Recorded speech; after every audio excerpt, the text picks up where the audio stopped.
time for this week's Ramblings and Pickups. All right. Well, this week I didn't really hardly go anywhere. I pretty much worked from the house.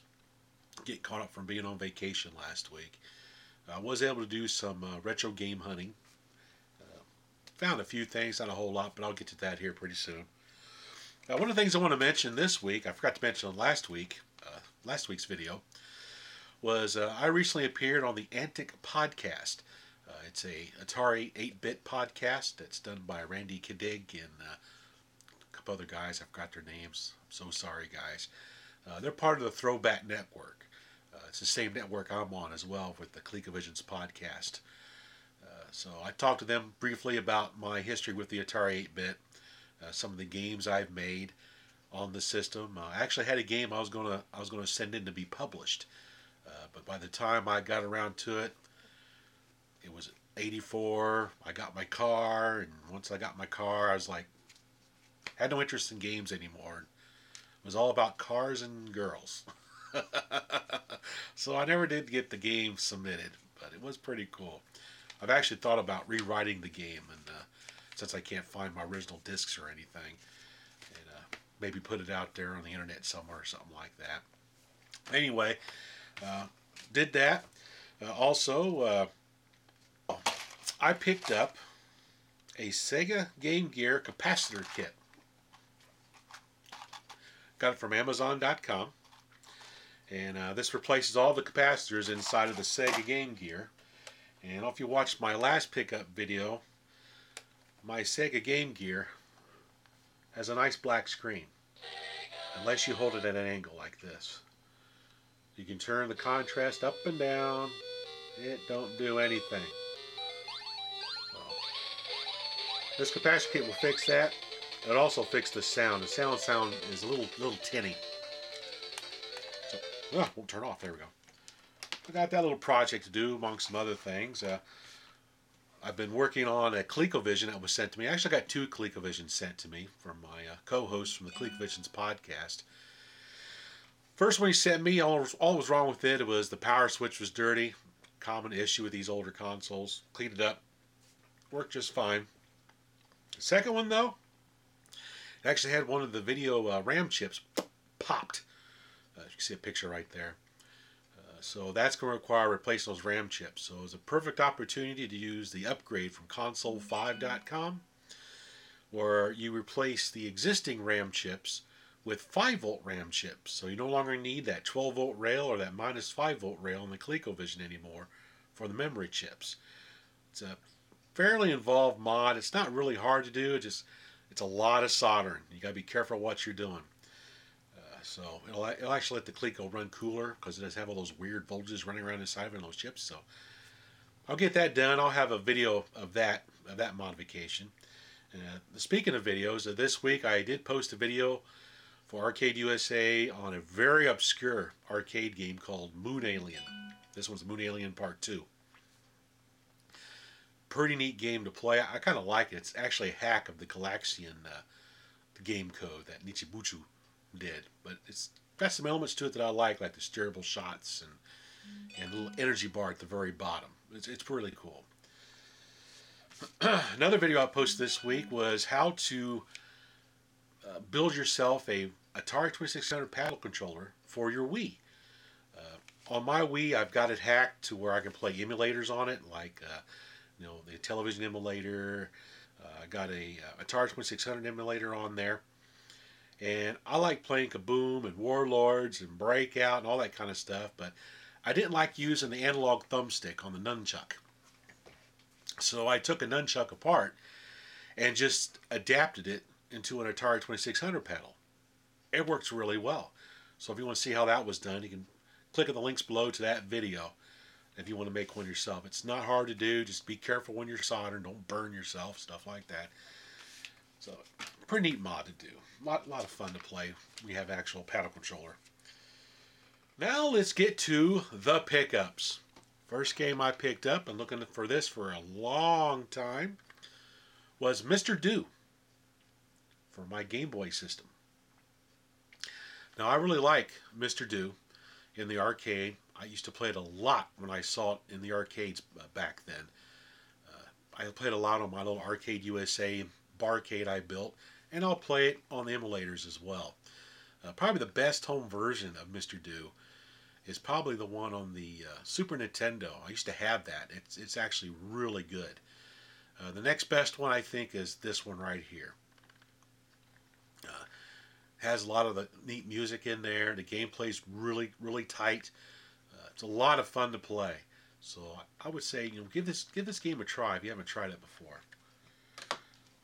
The next one I picked up was for my Atari 2600 system.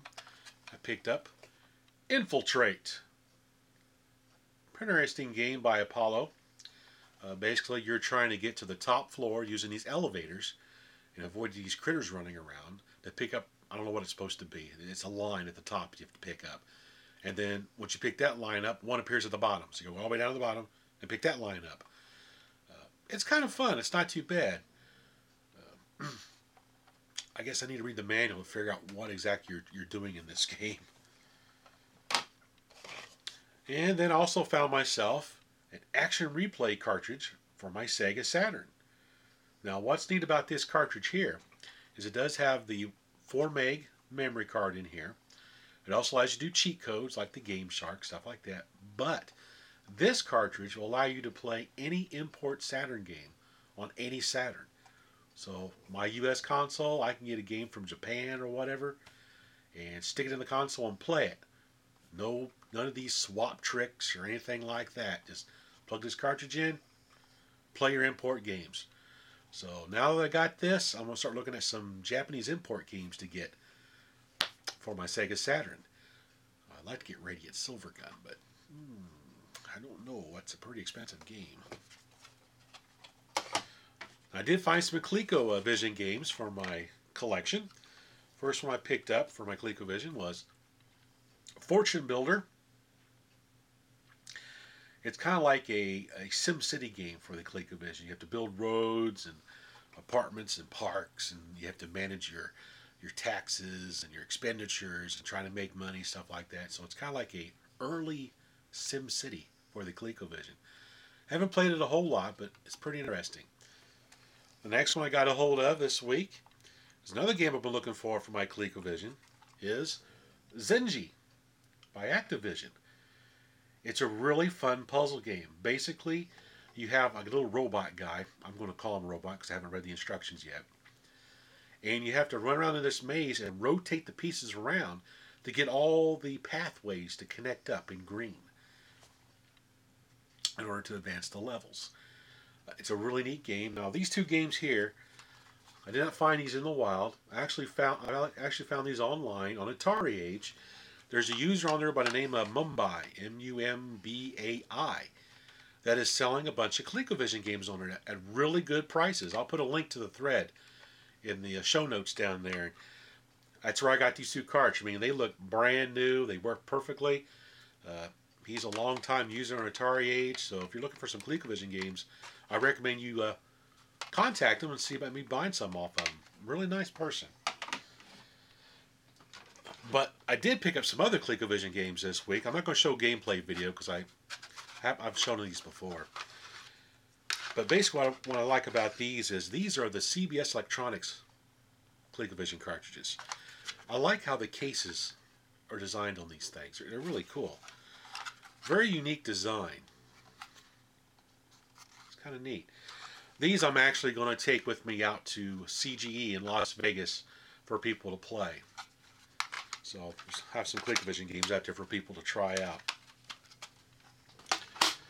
And the last pickup, this is not a retro pickup, but my buddy from the Televisionaries podcast, William Olds, he turned me on to this game. Now, this is a game I used to play on my Dreamcast a whole lot. I love this game. It's called Rez. Well, I'd had no idea that they released Rez for the Xbox 360 on this compilation disc called Cubed. It has Res HD, high definition Res on here. It has Every Extend Extra Extreme, another good game, and it has Lumines Live. But the main reason why I wanted this was Res HD. If you ever played Res, give it a try. It's a neat kind of a third-person flying, shooting, kind of like Space Harrier or something like that, mixed with Tron. You got a real neat music soundtrack that plays as you're flying down the levels and shooting different objects and stuff like that. It's a very enjoyable game. I love it a lot. It's pretty cool.